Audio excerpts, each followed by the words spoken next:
Where's the mic? All right, are we ready to go? Yep. Good evening, ladies and gentlemen. Welcome to the Town of Queensbury Planning Board meeting for Tuesday, August 18th, 2020.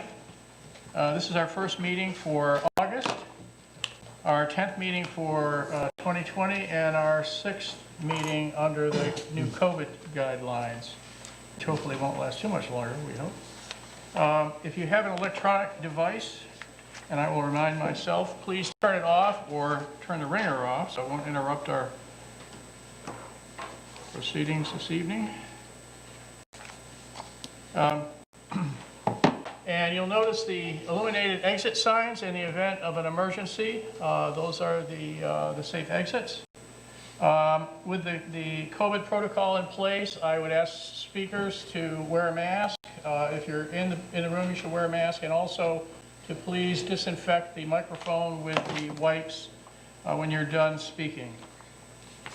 I also want to address members of the public who may be viewing this on the town's YouTube channel broadcast, and let you know that we do have some public hearings this evening. We have public hearings on Adirondack Family Outlet, on R&P Quaker 2 Realty, Barbara Woodland.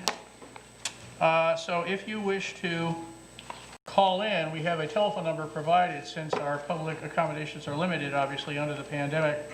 The number to call is area code 518-761-8225, and the planning board will alert you when we open a public hearing on those applications, and also remind you of that number. But should you wish to comment on these applications, just be prepared to do so. And let's see, with that we have a couple of administrative items. The first being approval of minutes for the June 16th and June 23rd, 2020 planning board meetings. Motion to approve Tonic Queensbury Planning Board minutes of June 16th, 2020 and June 23rd, 2020. I'll second the motion. Okay, any discussion on the minutes? All in favor of the motion? Maria, could you call the vote for us, please? Mr. Deeb? Yes. Ms. White? Yes. Mr. Schaefer? Yes. Mr. Hunsinger? Yes. Mr. Traver? Yes.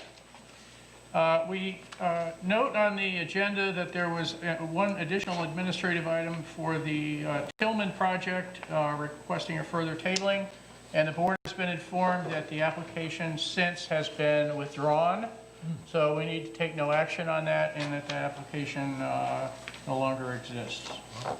With that, we can move to our regular agenda. The first section of that agenda is tabled items. And the first item is Adirondack Factory Outlet Site Plan Modification 16-2020. Laura? So this applicant has revised their application from,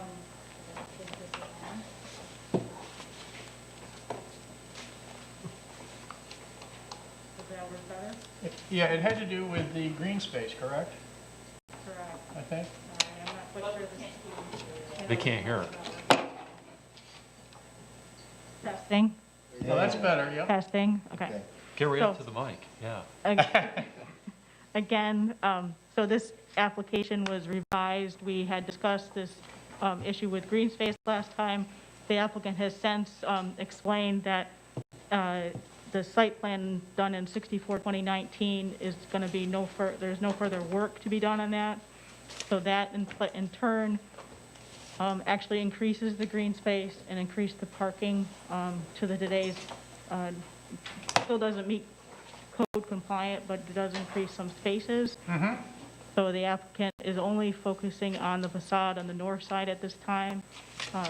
I did ask some questions that should be clarified in reference to whether the applicant's painting the entire building, if there's additional canopy lighting, things like that. So okay. The applicant can. And as I recall, the last discussion when we heard this application before, the issue for the tabling was that, at least in part, because the site plan as submitted did not match the intent of this updated modification, correct? So they need to go back and just modify the formal design. Formal request, yes.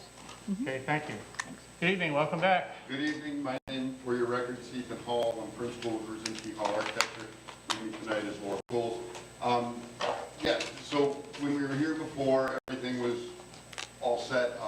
talking strictly about the north side of the building at this point. Right. The facade is just going to be altered to match the buildings that are, the new buildings that are to the north. Once that portion of it gets done, if that goes well and the tenants are happy with it, then we would come back and do a proposal for the south side. But at this point, we're just talking about the north side of the building, and it was strictly just clarification of some stuff going on with the site plan. When the initial site plan had been submitted, that was when the front part of the building along Route 9 was going to come off. That has since not going to happen, so it was just a clarification of the hard surfacing, the number of parking spaces, and how things got put together for that. So got it cleared up with Laura, and I think we're at a point now where we're in good shape. Good. Thank you for that. Yep. Questions, comments from members of the board? Looks like you took the long way around, huh? Yes. Not the first time. No. No, I appreciated the clarifications. It- Yes. Yeah, it really cleaned up. Yeah, that Questions cleared up the that we green had. space. And Yeah. And while we're discussing it, I'll reach out to the public that may be viewing us and let you know that the public hearing remained open on this application because we tabled it before. And if you wish to public comment on the site plan modification 16-2020 for Adirondack Factory Outlet, please call us at area code 518-761-8225. And I'll ask Laura, are there any written comments? There are no written comments. Okay. Could you, Ethan, could you clarify if the painting scheme is going to be for the entire building? Right now, the painting scheme is for the north side of the building only. All right. Oh, okay. It's just that new, the facade that's being altered. The rest of the building is going to stay as it is for now. And then any new canopy lighting underneath all the canopy lighting that's there is going to stay. remain there? Yep. Okay, thanks. Yep, the original proposal was that was going to come off and we were going to have to do new lighting, but the canopy is going to stay as it is right now. We're just going to square off the facade on the top so that it doesn't sawtooth like it does now. It says here, the project's going to be completed in phases. Yes. You can tell- And Laura had a question about windows. Is that all clarified? Yes. I Yeah, believe so the windows are only on the north side. Yep. It's just going to be that north face of the building. And if everybody responds well to that, then we would come back. We know we have to come back to the south side. Right. I have to say, I like the new color printer, too. That's nice. I think it helped to clarify. Oh, absolutely. I think Yeah. it helped to clarify Yeah. what was there versus what's there right now. Yeah.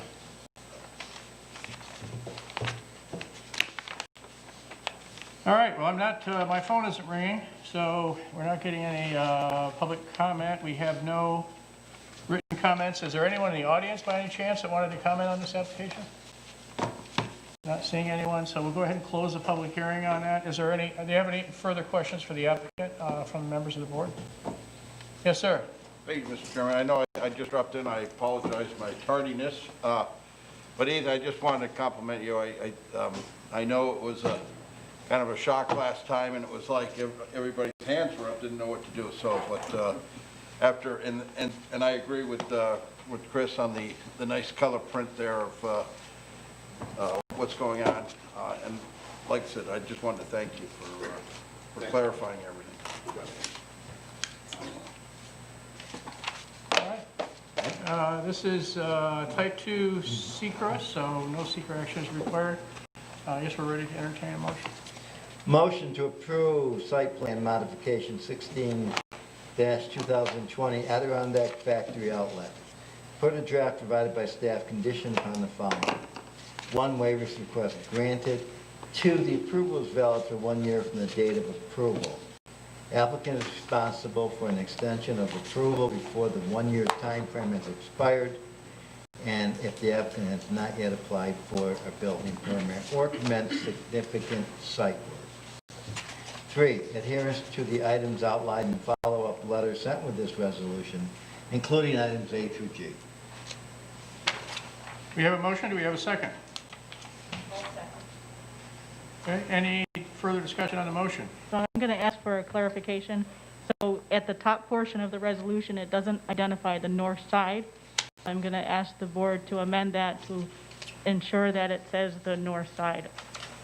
Okay, Good so point. we'll amend it that H, No, you don't have to put it as a Just- condition. It's in It's the draft. The description at the beginning of the resolution. Second sentence where, right after where it says revised in parens. Applicant proposes to modify the facade, you say the north facade? okay, revise the resolution to read, applicant proposes to modify the north side of the facade of 102,994 square feet. Thanks. Okay, we have an amended motion made and seconded. Is there any further discussion? Maria, could you call the vote for us, please? Ms. White? Yes. Mr. Schaefer? Yes. Mr. Hunzinger? Yes. Mr. McGowan? Yes. Mr. Deeb? Yes. Mr. Traver? Yes. Great, thank you very much. Appreciate you going Do through you like those. these extra plans? Sure. Thank you very much. Yep, you're welcome. Thank you very much. Next, we move to the section of our agenda under Planning Board recommendations to the ZBA, and the first item is Brian Hayward, Site Plan 19-2020. Laura? Okay. So this applicant proposes to remove an existing 670 square foot home to construct a 1,536 square foot home with a new floor area of 3,072 square feet, and relief is sought for setbacks and floor area. Okay. Thank you. Good evening. Tom Senator with Hutchins Engineering. As Laura said, we're representing Mr. Hayward. We're looking for a recommendation this evening to go forward to the zoning board for area variance. Construct a modest home, tear down, rebuild, maintain the existing setback on the south side. We did receive a septic variance, or a well variance actually, to construct a well within 65 feet from the neighbor to the north septic seepage pit, and 95 feet from the neighbor to the south seepage pit. And the water system will have a water treatment on that to protect the home. The other area variance we're looking for is for the south property line for 5.1%. This house is not going to have a basement in it, so there's some additional storage. There's a small one-car garage included in that floor area ratio that's in the footprint of the building. It's also confined for parking and whatnot, so the garage will allow one car in and one car behind it, a small driveway. If you have any other questions, we're pretty straightforward plan. And I know that this evening we're here to discuss the variance, but if approved, you'd be coming back for site plan. And I note that there is no discussion of shoreline landscaping. And, you know, we do need to be concerned about the buffering. We're not touching any the shorelines on the opposite side of the road. It's wooded, it's fairly steep. We're not doing any disturbance to the shoreline on the river side. All right, questions, comments from members of the planning board?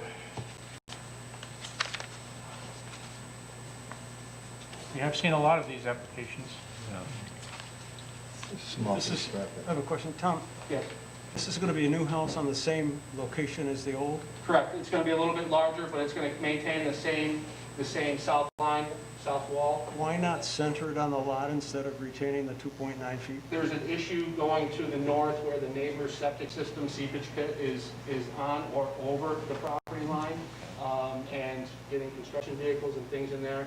We don't know the exact location. We know about where it is from testing and cammering and things like that. So there's some concern about trying to build over there, and we'll do that. Wouldn't this be the time to remedy that issue? We have a, the neighbor to the south has no issue with us maintaining the south property, the south line that we have now. We've talked with him. Was slightly contentious regarding the seepage pit and the issues on the other side of the line. So we're maintaining the 12 feet on that, and we kept it to the side of the neighbor. We've had discussions with, has no issues with what we proposed. We've kept it in the loop from the beginning when we started planning. Do you have a letter to that effect from the top? I do not, I can ask him, but we've spoken to him and let him know that, you know, he was going to be notified that this was coming up, what we were planning to do. This might be helpful in kind of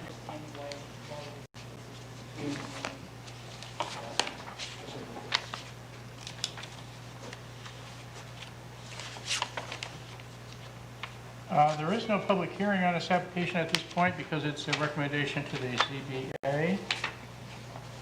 Are there any other questions for the application, for the applicant? Are there any concerns regarding the relief that we need to discuss further? Concerns that we want to communicate to the ZBA?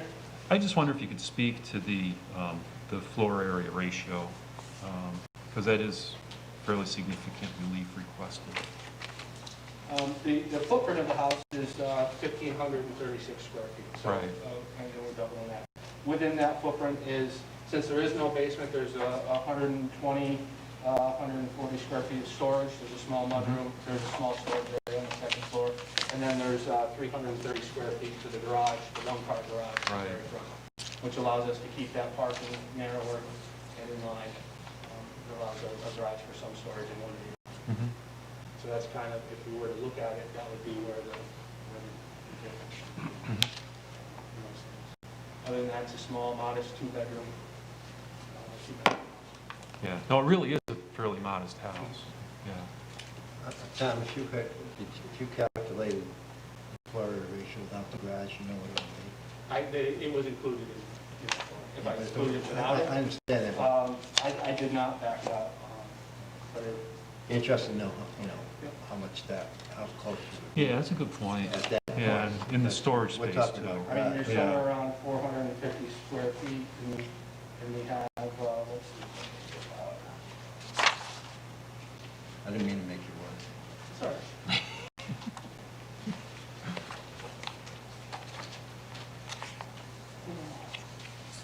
So the allowable is 2,491 square feet. .6.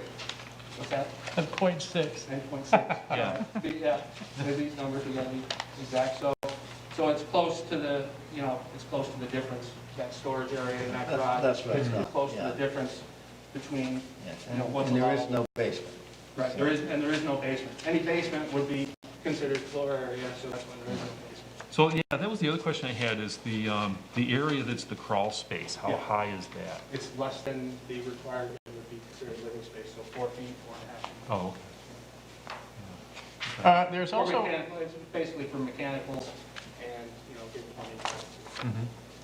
I think Brian's spry enough to get up there and work in there. He's probably walking. there also needs to be some clarification, I guess, on the wetlands. There's an application that needs to be filed. I did, you'll see that in the file. Due to COVID, Army Corps is not doing delineations in the field. We did have a delineation done by a wetland biologist who supplied that paperwork to us. And Yep. that was submitted to Army Corps. I've spoken with the gentleman. He said if this letter is acceptable to the board and there's nothing that's prohibiting us from building the wetland is if he were to come out, he would see the same thing the wetland biologist does, but he can't due to COVID. But he has reviewed it, and he has sent a letter that they didn't take any issues. Yeah, well, is there any reason why you couldn't submit an application in any case, regardless of how long it may take for them to respond? Well, I could, it took me from February till probably July to get in touch with the gentleman. Wow. To get what we Wow. have here. While I was trying to get in touch with him, we got this gentleman to come out and actually do the wetland delineation. You can go out there and walk it, sir. I've walked it, I paced it, I took. I know it's quite a GPS boards. distance anyway. It is well more than 300 feet away. I think the due diligence has been done here. I think Army Corps has reviewed it and taken no issue with it. They just can't come out to the field Right. to do it. And we've already, And DEC is not either. and if DEC actually gave a letter, but it's not a DEC wetland. I mean, that they don't have any wetlands, they just say there is no DEC wetland. Right. So they don't even come out because there's no DEC wetland. And they're not So it's coming out really- anyway. And they're not coming out. Yeah. So Army Corps is the only other one. And, field-wise, what if it was 500 feet away? The wetland mapping that's out there is a rather broad area that Right. delineates it. So it covers, it's a very gray area, and we're on the edge of it. That's what kicked it in. We went through and tried to get him out there. Certainly it wasn't for trying. Like I said, I didn't speak to the gentleman until July, and I've Yeah. been doing this since February, March. But we did have someone go out there and delineate it. He did offer a letter, you know, in response to that. Well, I think letters should suffice us. Do you have anything you want to add, Laura? to that? I would just encourage the applicant to fill out the permit, require, you know, because that's what's identified in that Army Corps email, is that if we would like more definitive answer, then the applicant should fill out the Army Corps permit. So fill out the actual permit paperwork itself, okay. I mean, I could fill it out, but if they don't come out, if this continues on. Well, I think it's a process issue. I mean, if they're not coming out, that's on their side. But on our side, if you fill out the application, that's part of our process of looking at the project. I think that's what staff is asking for. Okay. Thank you. Anything else? Any other questions, comments from members of the board? As I mentioned, there's no public hearing at this stage because this is a recommendation to the ZBA. Does anyone have any concerns that they want to communicate forward for our resolution? All right, I guess we're ready for entertain a resolution. A motion to make a recommendation on behalf of the planning board to the zoning board of appeals for area variance number 14-2020, Brian Hayward. The planning board, based on limited review, has not identified any significant adverse impacts that cannot be mitigated with the current project proposal. I'll second it. All right, we have a referral recommendation made and seconded. Is there any discussion on the resolution? Maria, could you call the vote for us, please? Mr. Schaefer? Yes. Mr. Hunzinger? Yes. Mr. McGowan? Yes. Mr. Dixon? Mr. Deeb? Yes. Mr. Traver? Yes. You're off to the ZBA. Thank you. Good luck.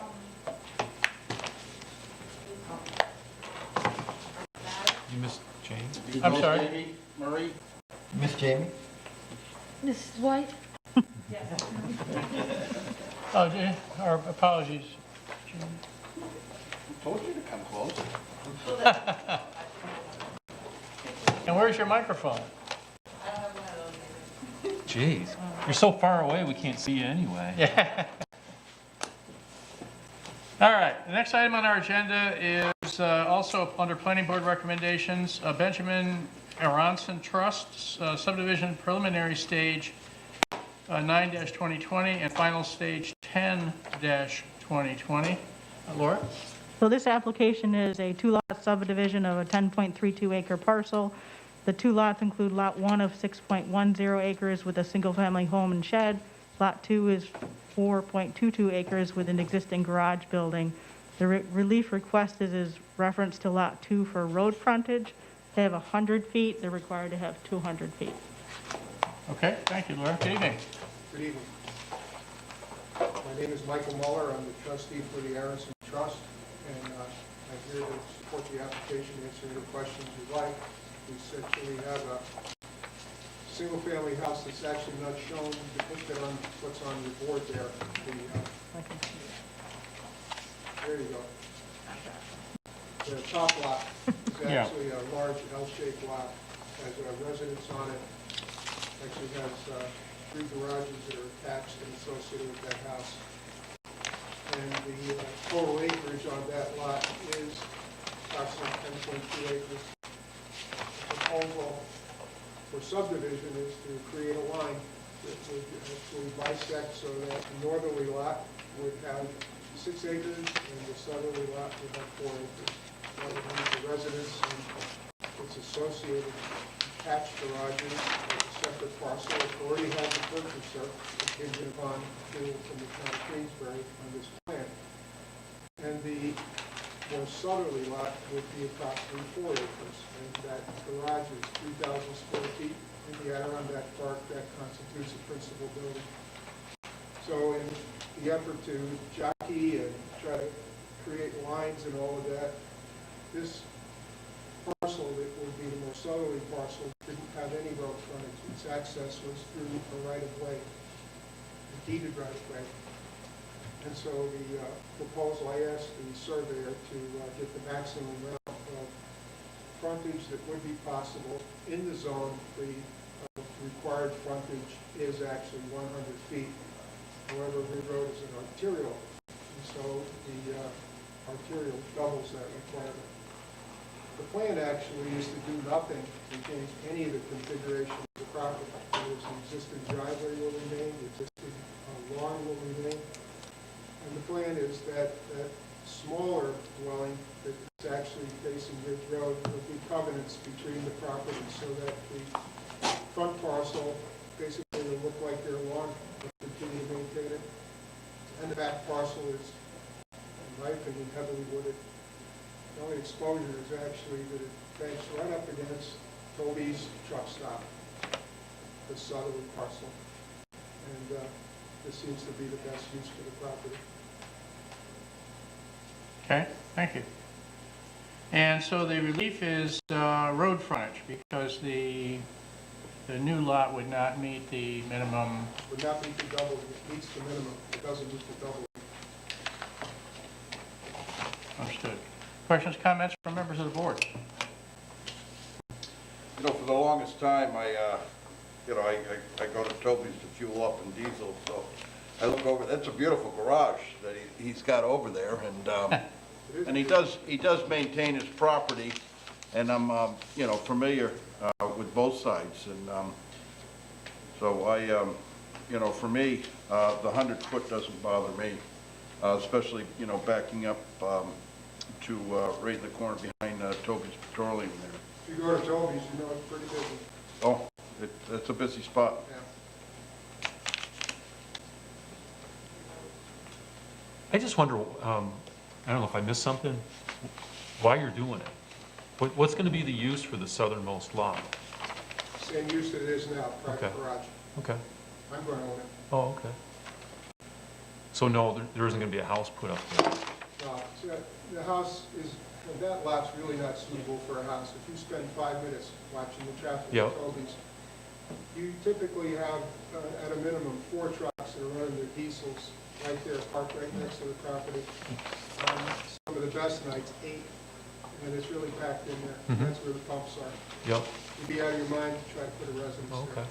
But it qualifies under our zoning ordinance as a principal building. Right. So that was a home run. Okay. And on top of that, there's Dunkin Donuts, and we run on Dunkin Donuts, so the cars are constantly shining the lights that way. I'm not sure which is the better smell, the diesel or the Dunkin' Donuts. I agree with Brad. I don't have a problem with the road frontage because it's so close to the intersection. So it's not like there's cars going 45 miles an hour when they're driving by. They're either slowing down or speeding up at that point. So I don't think it causes any kind of real issue with the intent of the doubling of the requirement for an arterial.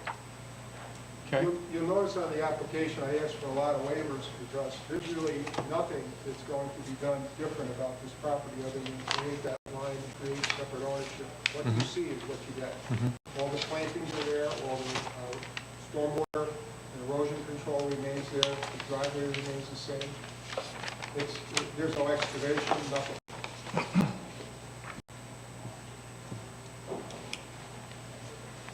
All right, so I'm not hearing any concerns that we want to include in our resolution to the ZBA. All right, I guess we're ready to entertain a motion. Motion to make a recommendation on behalf of the planning board to the zoning board of appeals for area variance number 24-2020, Benjamin Erickson Trust. The planning board, based on a limited review, has not identified any significant adverse impacts that cannot be mitigated with the current project proposal. Do we have a referral motion? Do we have a second? I'll second. Any discussion on the motion?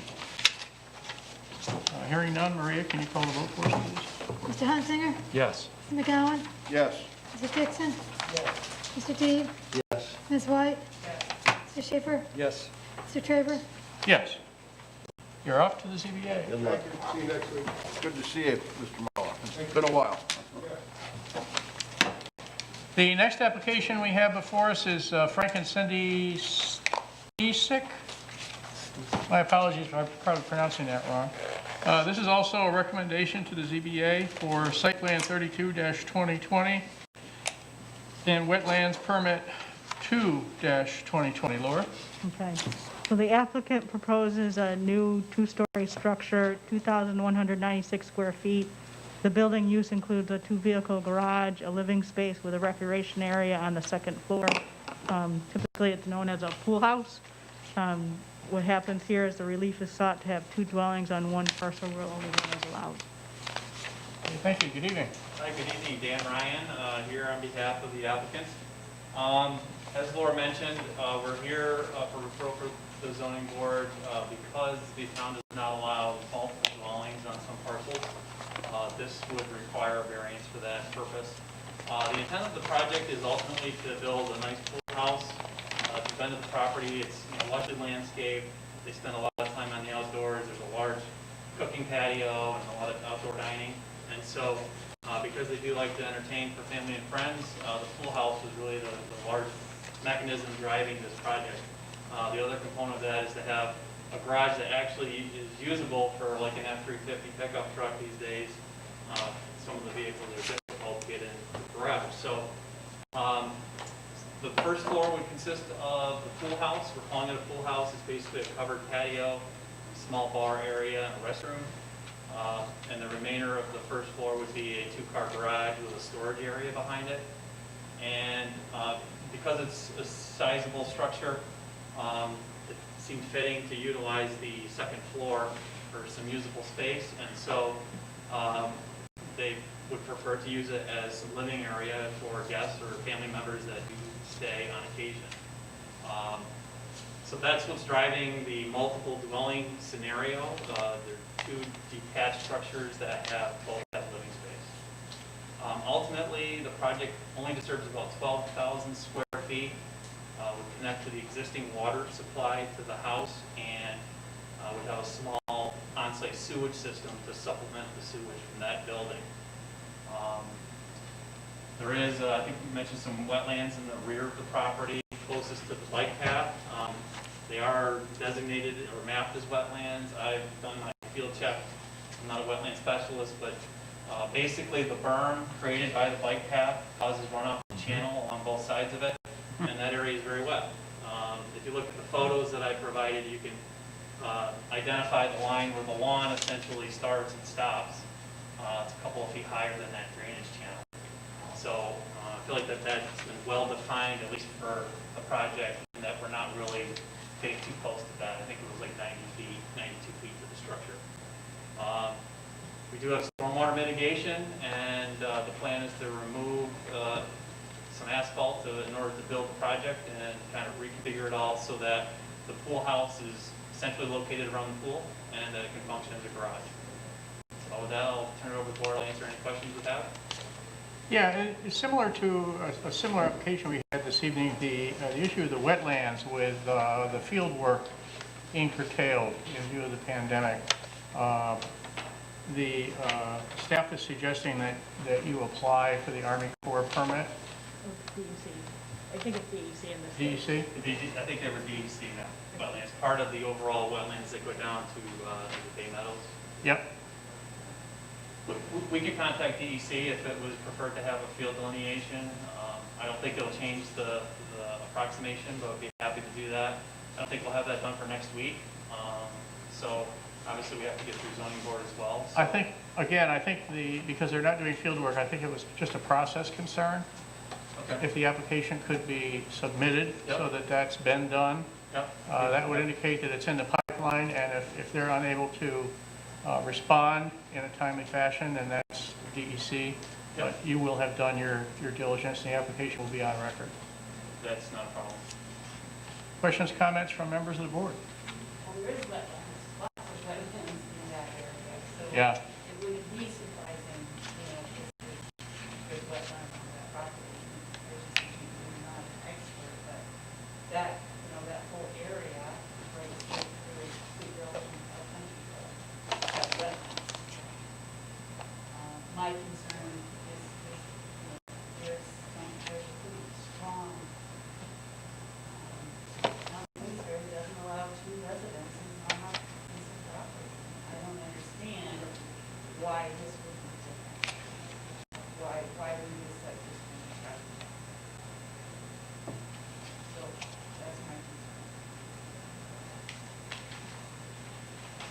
Well, to chime in on that one, Jamie, I believe maybe 2 or 3 houses down, someone did come and wanted to put a garage in their spot a couple of years ago, if I remember correctly. And we had a problem with the wetlands and stuff like that. And I know it's wet, and it's a beautiful piece of property. I pass it just about every day.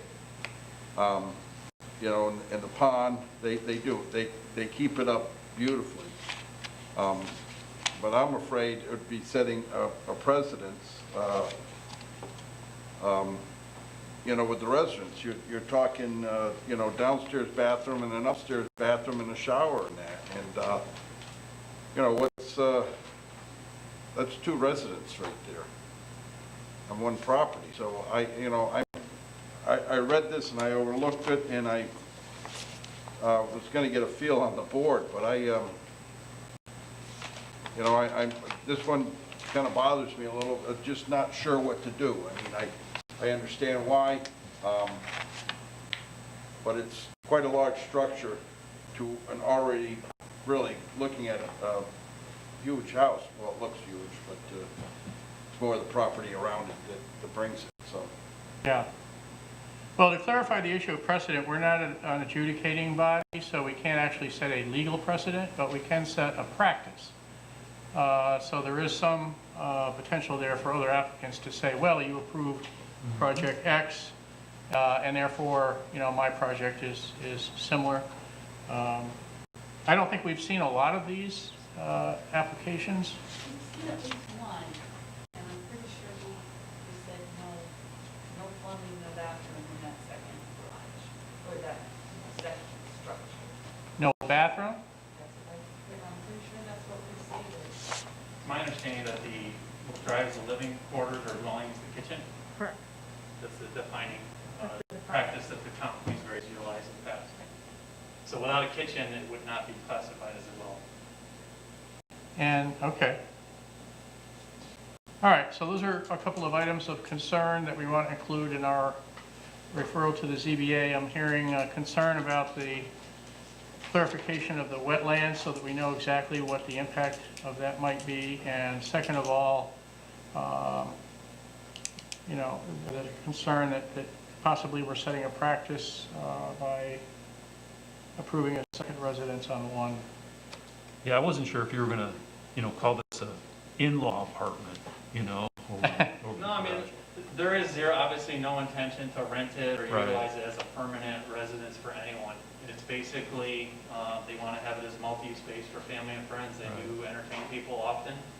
And this prevents a lot of people from being within their own private home. And so it's for that reason only. Yeah, and I appreciate the intent. And when I was thinking about this, I was thinking about the whole, you know, the whole bed and breakfast issue. And, you know, geez, what would stop them from renting this out, you know, on a weekly Well, if it basis changes or ownership. whatever. That's And we can't regulate that right now. Right. You know? current owners might Yeah. not be there. And regardless of the intent of the applicant, if it does change ownership, you know, who knows what Yeah.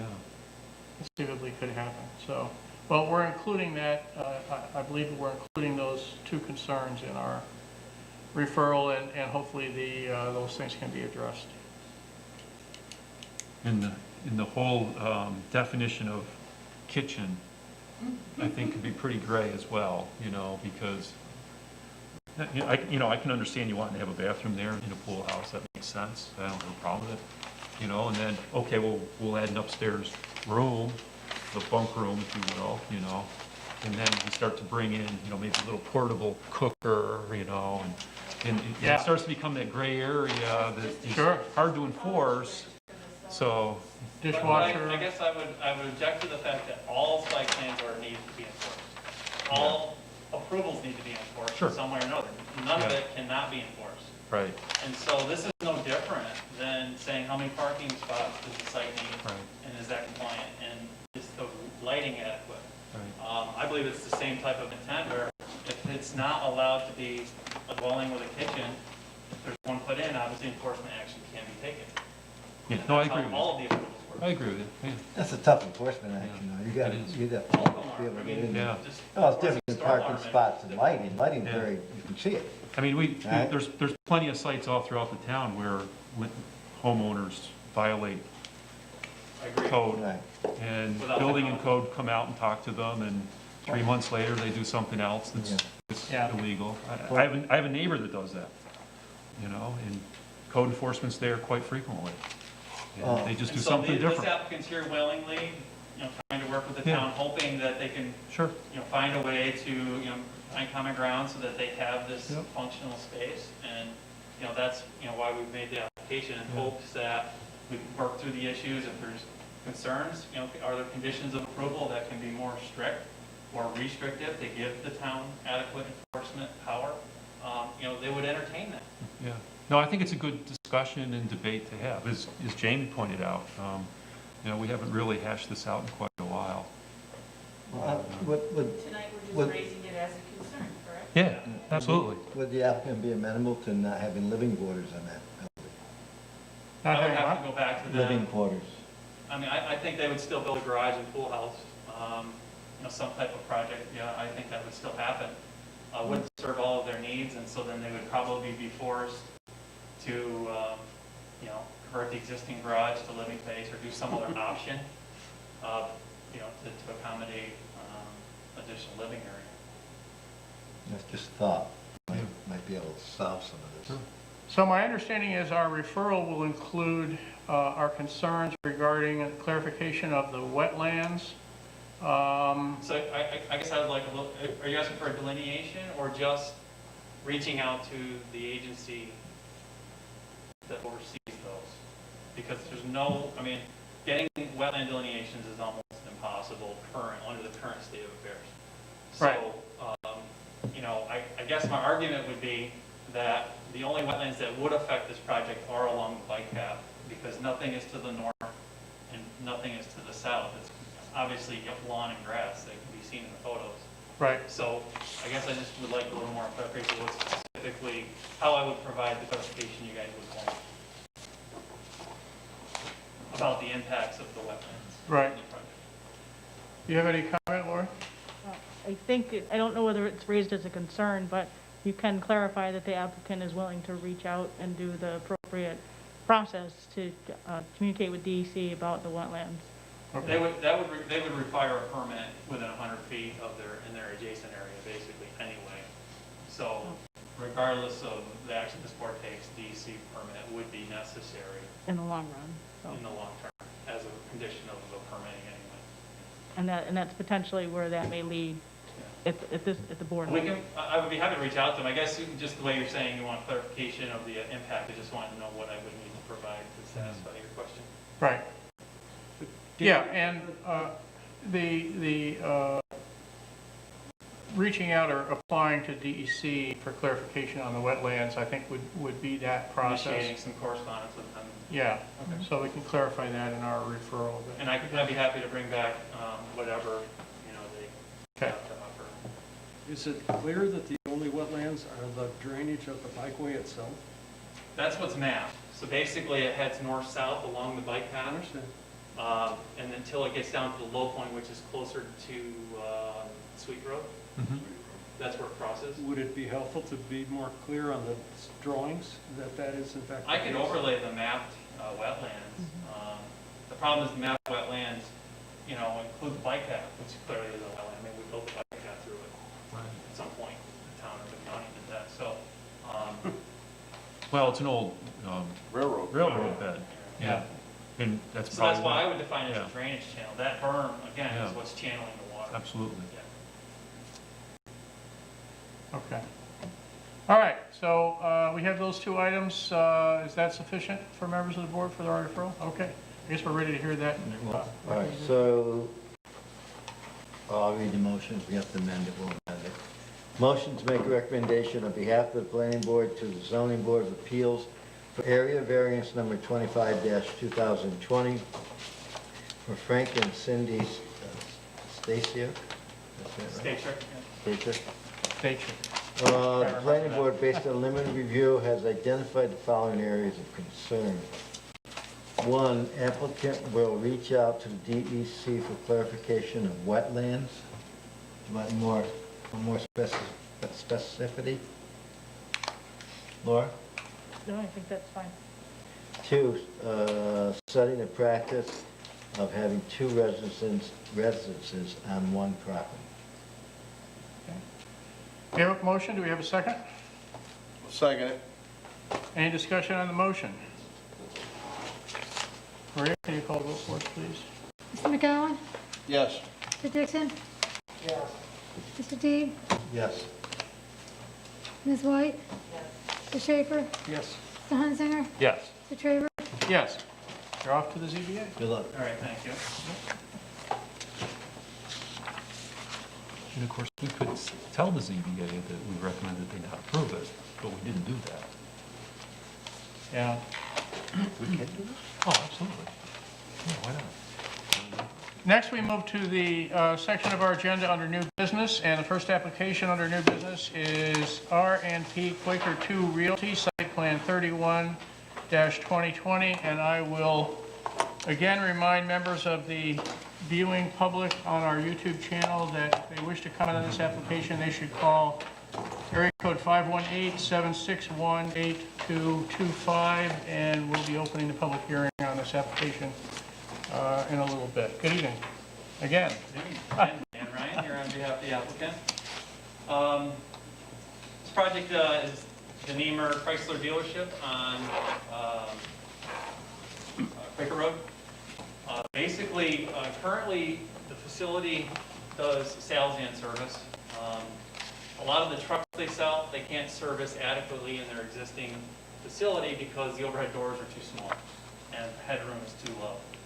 So the game plan that they're proposing is to install this addition along the back, a 36 by 100 foot addition, basically to marry up with the rear of the existing service area. There would be two overhead doors on each end, on the sides. That would allow for 4 trucks to be serviced at once. So 4 vehicle lifts and overhead doors that would be sized adequately to do truck service. And then the rear of the building would be almost mimicking the existing building with an overhead door out the back, which is how they exit vehicles out of the service bay. It would be a compliant project in regards to setbacks, and all the bulk data requirements. The lighting, I know Laura, you commented on the lighting. I do indicate on the site plan, but it's not real evident. Basically, there's 3 existing wall-mounted lights on the rear of the existing building. Those are just going to be relocated back to the same position on the addition as well. Okay. And that's basically enough lighting to provide that driving aisle illumination needed around the back. So there wouldn't be any additional lighting proposed, like pole-mounted lights or anything. This property will disturb about 12,500 square feet is what's anticipated to complete the work. A large share of that's already existing asphalt. So really, ultimately, we're adding 1,650 square feet of impervious. So that's the additional strip of pavement around the back to allow for that clearance needed for maneuvering.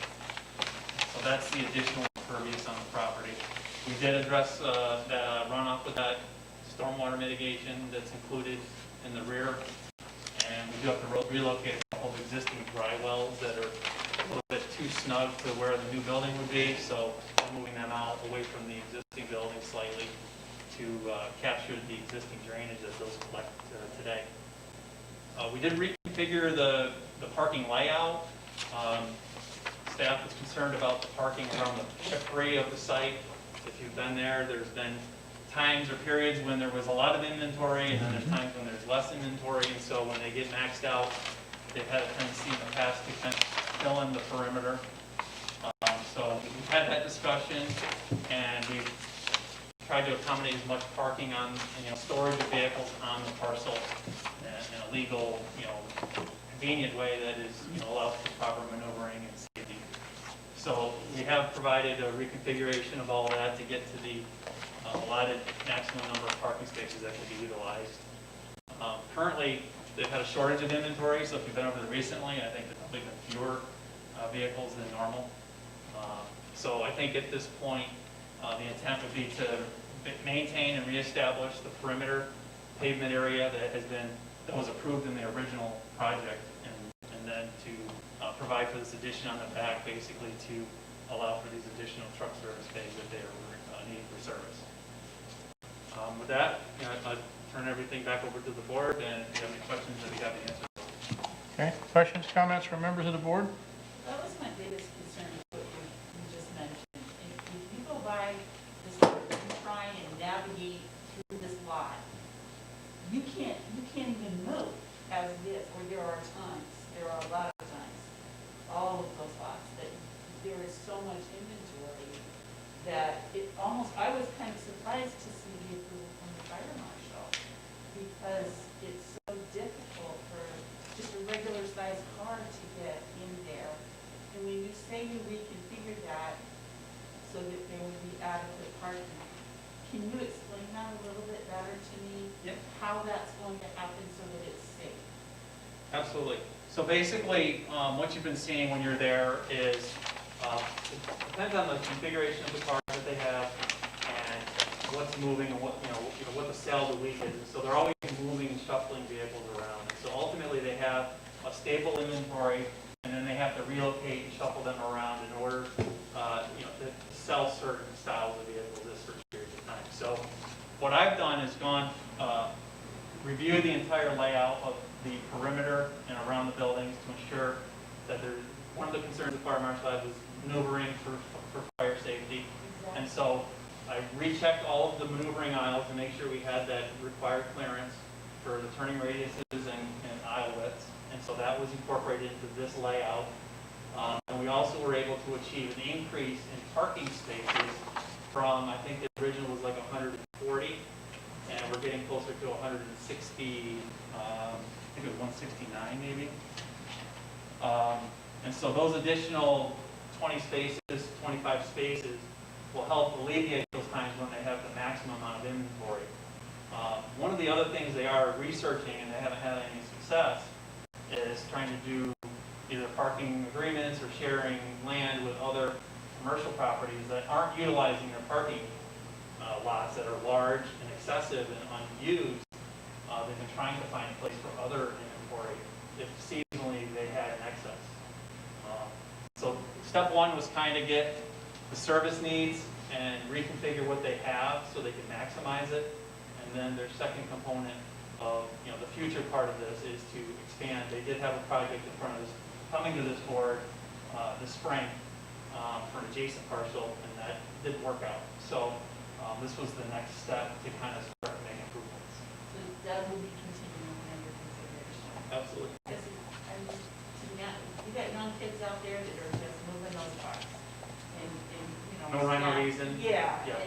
and I just see that you're taking up this much more space.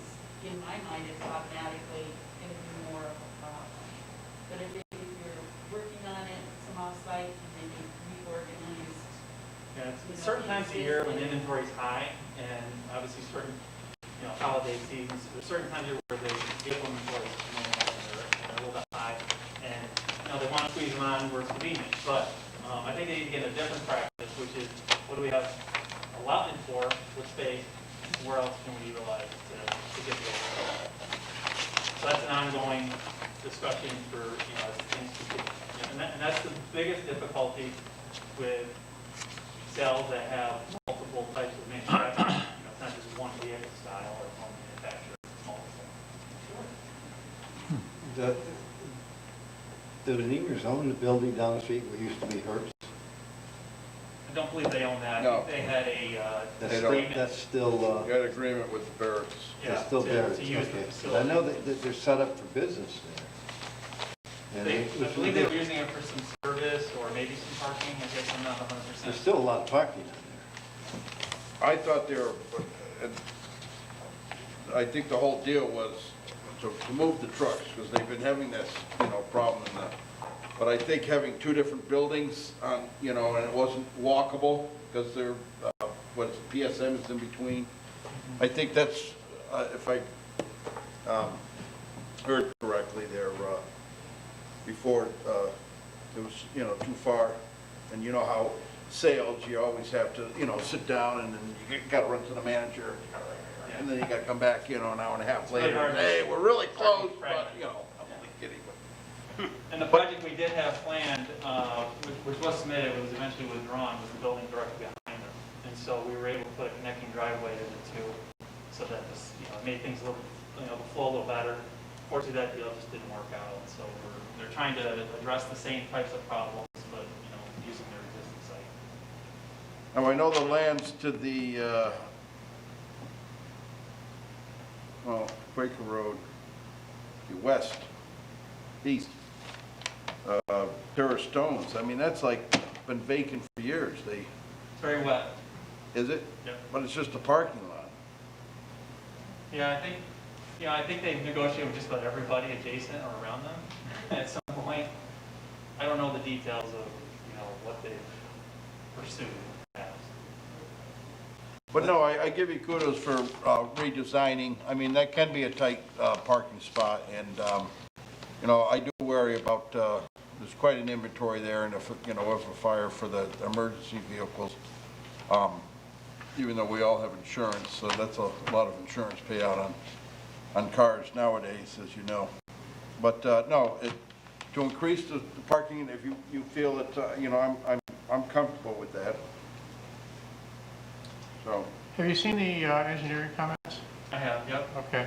They look like they're mainly stormwater. There was this erosion sediment control. Yeah, I and think they maintenance. wanted a couple of details added and basically clarifying items. I didn't see anything in that letter that would require much change to the project in any way, Right. or more or less clarifications. Okay. Yep. That's always been an ongoing problem for 30 years down there, the congestion and the cars in the parking lot, parked on the lawns, and I don't understand why the neighbors just didn't try and find another spot to fit their needs. Yeah. Well, I remember the last time they were here, the big issue was they were parking into the Quaker Road right away. Maybe Laura remembers that. Yeah. Oh, on the roadside. Yeah, that has gotten a lot better Yeah, since it was way It back. has been on some of the adjacent properties, and so that's been another issue that they've been remedying. It's too Yeah. bad, but they, Yeah. I mean, it is what it is. We will open a public hearing on this application. I have not received any phone calls. Honest, Laura, have you gotten any written comments on this? There's no written comments in the file. Okay. Is there anyone in the audience that wanted to comment on this application? No, I guess not. All right, and then we'll go ahead and close the public hearing on this application. Is there any further questions for the applicant? Does the board feel comfortable moving forward on this? The only other question I had was, you talked about the lighting. Do you know if those fixtures are code compliant? I believe they are down. Can you pull up the photos possibly in one of the sheets? I don't know if I Because sent now would be the time to switch them out if they are. Yeah, and we'd be happy to do that. I think they're downcast off the back of the building for the back overhead door and man door. That picture will, I believe, show them that it's clear enough.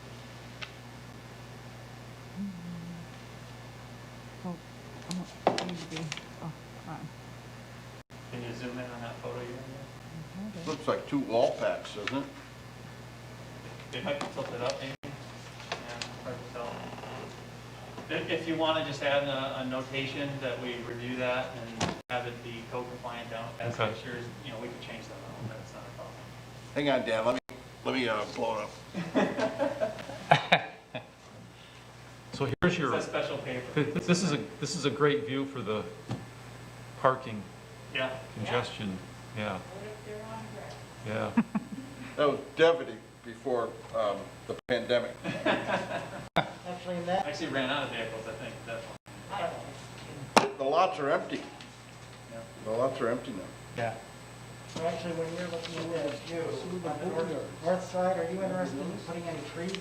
I see grass, but are you gonna do anything with the landscape over there? I mean, we weren't planning to do anything to the north of the building. The existing sewage system's over there, and so we haven't really planned to do much up there in an effort to avoid it, basically. So that was kind of the idea. Does the board feel comfortable moving forward? Okay, I guess we're ready to entertain that motion.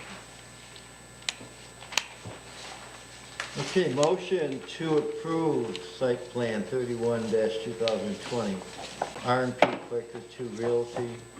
Put a draft provided by staff conditioned upon the following. 1, waivers requested are granted. 2, the approval is valid for 1 year from the date of approval. Applicant is responsible for requesting an extension of approval before the 1-year time frame has expired if the applicant has not yet applied for a building permit or commenced significant site work. 3, adherence to the items outlined in the follow-up letter sent with this resolution, including items A through K and L, lighting to be updated and code compliant. I'll second it. We have an approval motion made and seconded. Is there any discussion on the motion? Maria, can you call the vote for us, please? Mr. Dixon? Yes. Mr. Deeb? Yes. Ms. White? Mr. Schaefer? Yes. Mr. Hunsinger? Yes. Mr. McGowan? Yes. Mr. Traver? Yes. Dan, you want these? I'm good. He's going to have to modify them. Yeah, modify Thank you very them much. anyway. Good night. Have a good night. Good luck. The next application under new business is Barbara Woodard, site plan 36-2020 and special use permit 3-2020. Laura? So I'll cover information. So the project is to relocate a 1386 double-wide mobile home with porches and decks to 4 Richardson Street. This applicant was caught in the middle of our Main Street zoning requirements. Yeah. Where they are required to have special use permit and site plan review to locate a single-family home on this lot. The applicant has applied and received building permits to do all the appropriate regular things that you do with a single-family home. And now they're in the process of completing and finishing up the site plan and the special use permit. The applicant has completed all that information, so they're only here for getting their approvals for that process. Okay, thank you. Good evening. Hi, I'm Barbara Woodard, and like she said, I purchased land on 4 Richardson Street last summer for my retirement, and so I'm asking this to lose my permanent home. I have beautiful pictures of it. From 4 Richardson, from Winsong Drive, to move it over to 4 Richardson Street. I have photos of the house that we tore down. It was unlivable, horrible. So we tore the house down, and I have lovely pictures of our home, how we would keep it beautiful. It would look so nice. You can share those photos with the board member if you Can just I want to. share them, please? I'm really proud of our home. Yep, send it to. Start down there, yeah. Out down there and then, And just, Yeah. yeah. So just leave it with them and then you can describe it up here at the microphone.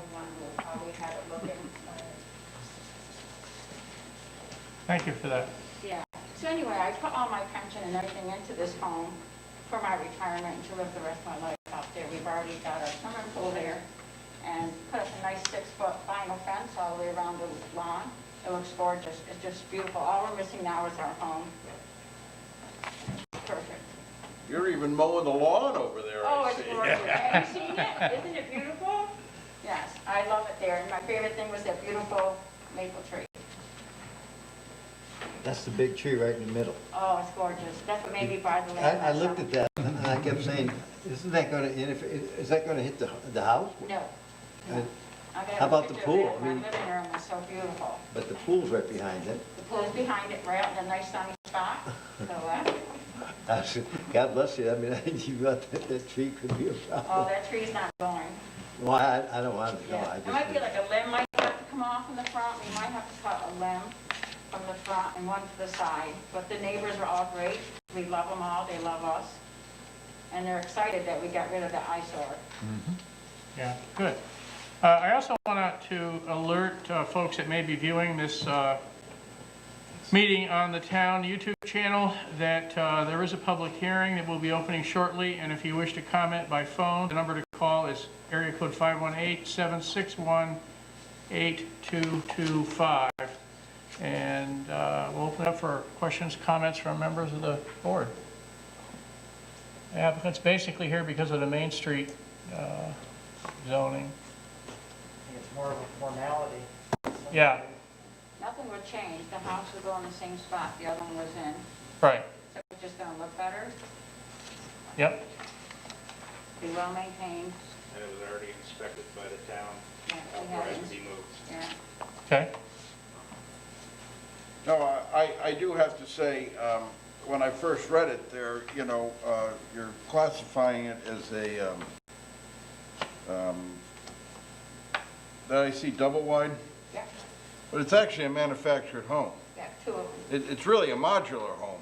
I know, Well, it comes in 2 pieces and they put it together. yeah. You know, because I was thinking, and I did take a drive through Homestead there, and really, I could see where you want to do some more, and it really is, it's a nice looking home. And then I drove up and down Richardson, and I scratched my head, and then I would have gone to the VFW to have a soda. Yeah, right now. And that's when I noticed, I said, oh my gosh, it really looks, that fence is gorgeous in the pool. I have to say, I don't want to call it a double wide because it's really a manufactured modular home, and I have put, believe it or not, a $2 million modular home together on the lake, and I was just amazed of, you know, what it is. And it came in, I think, 10 or 12 different pieces, and it was put together. But this, it looks good, and I think it would be a good place. And it really is on the edge of the Main Street. I mean, Main Street ends right there on Luzerne. So, Right. You got the VFW, you got the fire department, you have the, you know, the commercial zone. I think it would be a nice spot to retire. You have a beautiful back lawn. Yeah. And do not touch that tree. Take care of it. Oh, I know. I got the application home for the cement slab. We've already got a guy ready to go once I get the okay. He's gonna probably be up there in a couple of days, putting that slab down. We have to come through, get all that verified, the tie downs, everything. We will go right through the process, just how it's supposed to be. And I'll go to bingo. I don't blame you. That's a quick walk. That's my thing. A soda at the Is there anyone in the audience that wanted to comment on this application? Not seeing it. Are there any written comments? No written comments. So we'll close the public hearing on this application. Are there any other questions the board members have for the applicant? Any comments? I think we're ready to hear a resolution on this. Prior to your resolution, I just want to make sure you include the permanent special use permit. I'm sorry, the what? Permanent special use permit, because there's certain Right. types of. Oh, We right, have to make selections. right. Good point. Thank you. Okay. Where's that? Isn't it part of the resolution? For the special use permit will be permanent duration. It was only in my staff notes, so it needs to be added. All right, so we need to add H. What are we adding? The word permanent. Special use permit duration will be permanent.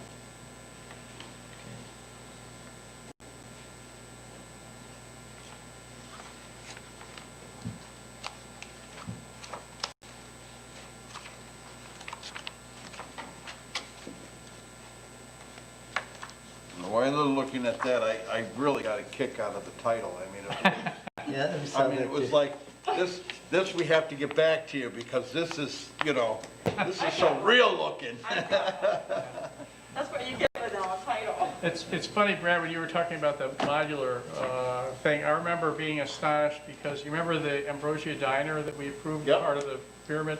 That's actually a modular diner. Not modular, is that correct? Yeah, and all the time they were here meeting with us, the parks were sitting down along the Hudson River somewhere waiting for approval so they could That's right, they were. put together, yeah. So, All right, I suppose motion. any home is modular when you think about it. I'm sorry. Okay, good. Motion to approve site plan 36-2020 and special use permit 3-2020 for Barbara Woodard. Per the draft provided by staff, conditioned upon the following: 1, waivers requested granted. 2, the approval is valid for 1 year from the date of approval. Applicant is responsible for requesting an extension of approval before 1 year time frame has expired if the applicant has not yet applied for a building permit or commenced significant site work.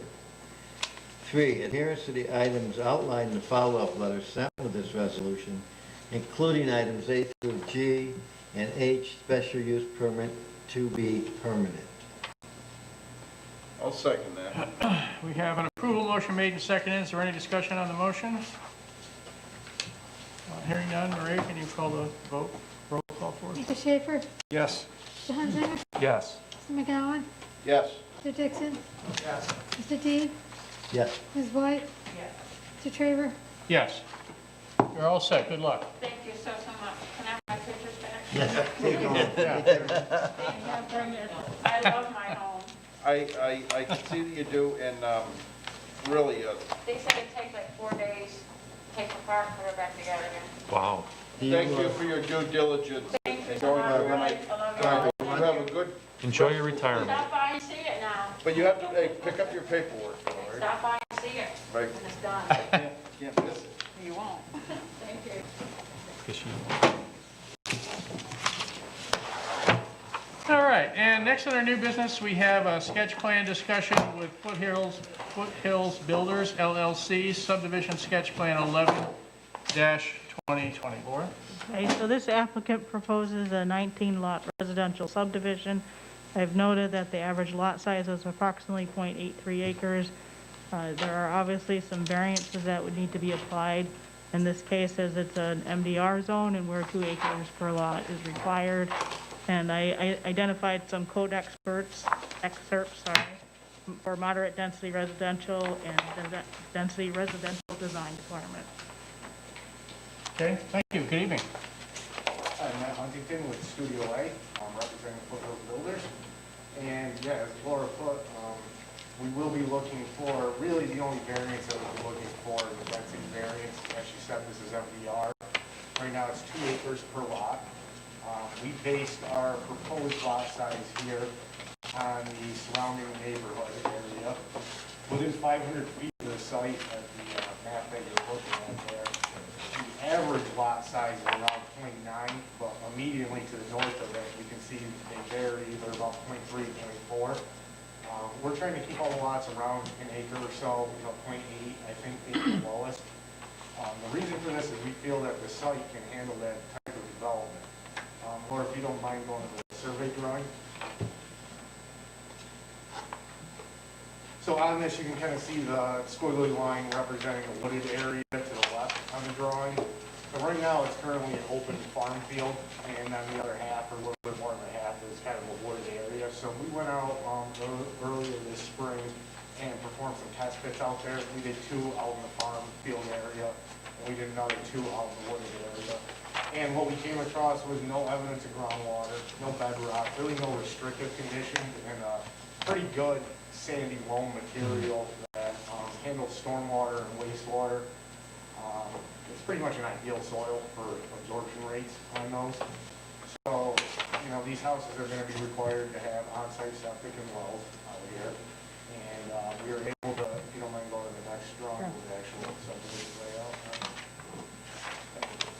So we were able to lay this thing out, assuming approximately like a 1,500 square foot style house with wastewater area on-site and wells being all of our separation distances. There's really not many restrictive conditions on the site. Really, we just kind of want to get some feedback from the board before we went in front of the zoning board on this. You know, just to kind of feel it out. We do feel that the site can accommodate the development out there, and based on, you know, the surrounding 500 feet, we think we're pretty well in line with lot size. We don't want to come in here and try to propose these quarter-acre lots or so. We're trying to keep them right around 1 acre. And yeah, with that, we can leave it open any questions or any feedback that we may have from the board. Questions, comments from the board? One of the concerns I have is the old landfill up the road. You're going to have wells for drinking water. So I'm not totally familiar with how proximal we are to a landfill. That's something I think we'll have to I think, look you know, it's into. probably something that should be investigated. So all of the existing houses out there are currently on wells. I'm not aware of any issues with them, or if I'm the testing same, was you're done right. at all on I that. just, Well, yeah, this will be be subject to the realty subdivision laws with the Department of Health. So as part of that, we're gonna have to, as this thing progresses, we have to drill test wells out there. Yeah. You know, they would have to get tested for any sort of bacteriological contamination or anything that may be coming from the landfill. So, I mean, that's part of this. We're very early on in the process right now, which is why we wanted to kind of come in front of you guys and get some feedback on it. We haven't pursued it as far as even getting the Department of Health involved on the Realty Act. I mean, this is a standard layout. Everything is to 75A. The wells will be installed in accordance with Department of Health's Appendix 5A and 5G. But like I said, I mean, part of the development is all that's going to have to be tested prior to construction. I think it's a nice little project. You're, right near the park. Yeah. And you could walk from these houses to the park very easily. And what I'd like you to do, when you come back, is to show the lot, in that one slide you showed us the lot sizes of the adjacent lots. Because I was a little concerned that the lots might be a little small, but when you look to all those lots that are to the north, as you pointed out, they're actually smaller than what you're proposing. Yeah, So it's really not incompatible with the surrounding neighborhood. Yeah, I think I don't know if that's you look helpful, on this though. drawing on the right of it, we actually listed the lot sizes per lot number over there in that table. It's a nice layout. Yeah, Yeah, it works pretty well. very practical. Yeah. Chairman, may I ask two comments? One on the layout from there. I see how the road comes up to Jenkinsville Road. It would be nice to see actually how the house is across the street or city, just so that the Yeah. road isn't coming up with Yep. their living room. Yeah. Yep. And the only other comment that I would have, just because I have experience with the development from when and close to my neighborhood, is anytime you have the circle down there, maybe there should be a landscape plan associated with that, because right now the one that I have in our road is a sand pit, and I have a hunch it's gonna stay that way. I live in a similar one. It's kind of a wasteland out there, so Yeah. Or, we'll certainly propose. or include it into one of these lots, so maybe one of the homeowners will maintain it. Yeah.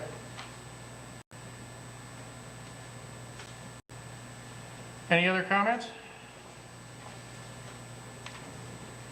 Does anyone have, this is going to be subject to variance review because of the lot size, even though it's generally within the character of neighborhood, as Chris pointed out. But does anyone have any major issues with that? No, Chris pointed out Okay. I just want to clarify that because that's specifically pointed out as one of the potential. Yeah. When the policy states 2 acres, and these are averaging 0.8, my question is, what's the significant reasoning for us to make that? Because they could be bigger. Right. You could have less number of lots, and slightly larger lots, and then you could be with the 2 acres that are required. I mean, I didn't hear anything, any reasoning as to why there needs to be that much. Well, I think, from our end, it's just we're trying to match what's out there as well. And from an engineering perspective, the site can accommodate it relatively easily on what we have there. And I believe in MDR, if you had public sewer and water, you are allowed to go down to an acre per lot. Here we don't have it. Correct me if I'm wrong. But you are allowed to go down to an acre. So we try to stay around that acre. And we feel that the soils that are on the site are accommodating almost equivalent to if you did have public sewer and water because they're so good for infiltration. They're great for wastewater infiltration. Like I said, no boundary conditions, stormwater-wise. There's really not a lot of restrictions on the lot itself holding development back outside of the zoning restriction. From just a physical restriction, we feel that the site can accommodate. Also, it's much more economically advantageous. Yeah, well, certainly. That's right. That's never a reason for an area variance, so I wasn't going to throw that one out there. Well, the trade-off is if you had bigger lots, you'd put up bigger houses and charge more. Yeah. So, Yeah. That's true as well. I mean, you know, I'm no expert in that. It may be difficult because of the neighborhood surrounding there are the smaller lots, so there may not be a draw there for the larger houses on the larger lots. But question, the only lots you're referring to, smaller lots, are the ones immediately to the north. The rest of the lots on Jenkinsville Road are much larger, as are the ones immediately north of that line you're talking about. I have the same heartburn that Jamie has. You're asking this board to agree from 2-acre zoning to .83. That's a heavy lift. You need to give us some reason other than it'll fit, or the soil can accommodate it, or whatever. What I would like to point out along Jenkinsville Road, it is kind of a mix, whether some of them are bigger. There are a few here that are 1, there's a .6, a .25. These are all within 500 feet. A .56, a .44, another 1, a 1.2. Then there are some that are 3. These are all along the left-hand side of the drawing.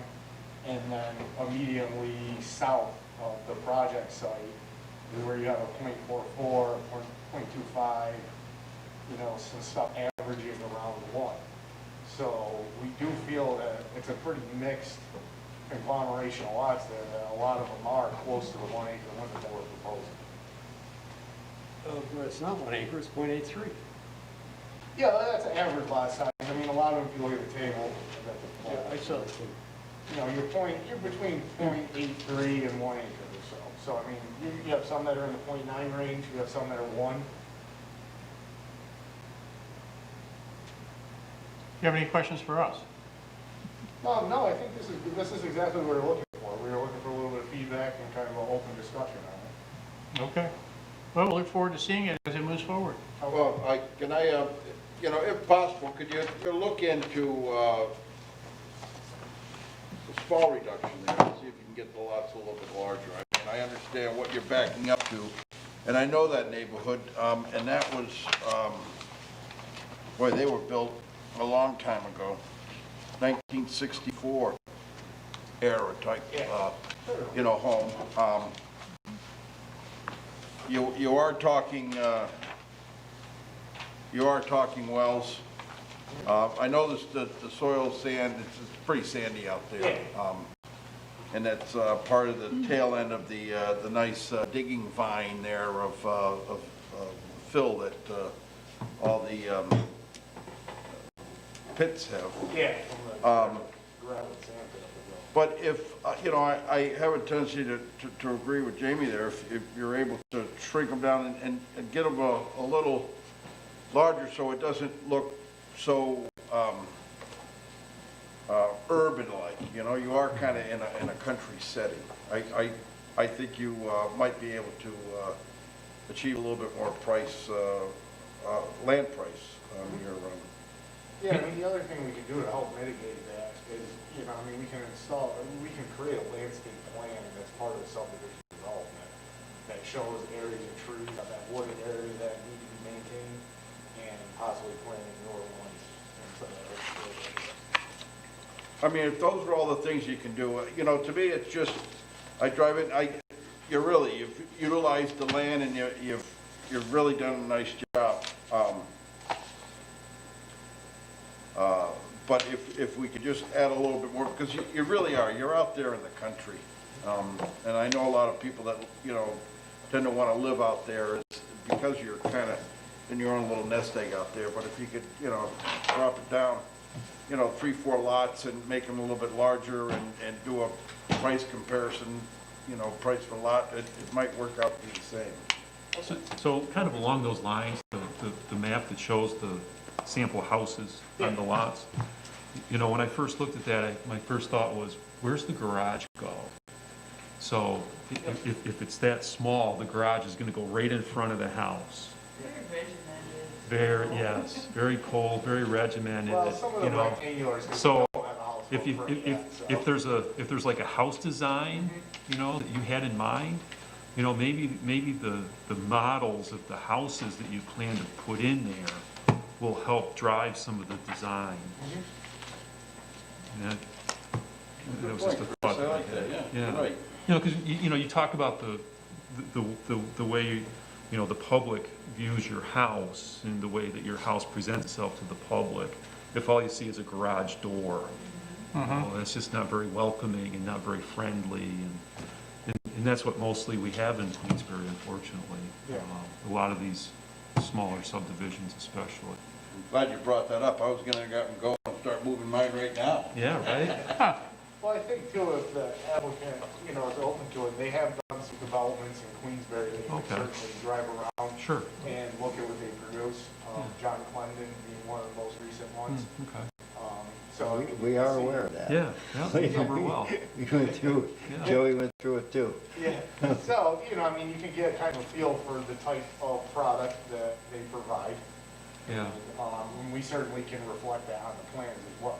Yep. And one thing that I do like is the smaller houses. I mean, I think we need more smaller houses. We don't Yeah. need, you know, another development with, you know, 4,000 square foot, Can't have both. $500,000 homes.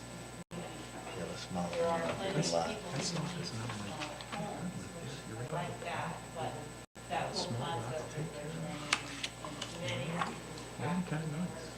it's a little hard. There's not a lot of I like those that, a little bigger 16 lot. acre parcels left. Yeah. And then, you know, But longer it's with 3/4 of an acre. And I looked on at the houses around. Yeah, where your house is, That's huh? the neighborhood where I live. Actually, my house out of Fox Hollow, 8.88 acres. Yeah, that's a big Just one. the cul-de-sacs, big sand pit. Chris, chuck that. No, I didn't realize there was one through All right, well, thank you very much for discussing your project. Yeah, thank you. Good luck. Thank you for the feedback, we appreciate it. Yeah, you're welcome. Thank you very much. Thank you. That concludes our agenda for this evening. I did want to mention and remind the planning board that next week, we're going to be convening a little bit early with the technology committee. We created last year a planning and zoning technology committee to talk about expanding technology within the town. The only thing that we've really been working on since then has been what some of us call the iPad project. And we're going to get together at, I think it's 6:15 next Tuesday before our regularly scheduled meeting, just to compare notes and talk about what's been happening with that project and perhaps going forward. So you're welcome to come, even if you're not technically a member of that committee. You're welcome to come a little bit early if you want to hear about what we've been doing with technology with the town. 6:15 next week. So with that, if there's nothing else before the board, we'll entertain a motion to adjourn. So moved. All in favor? Aye. Any opposed? We stand adjourned. Thanks, everybody.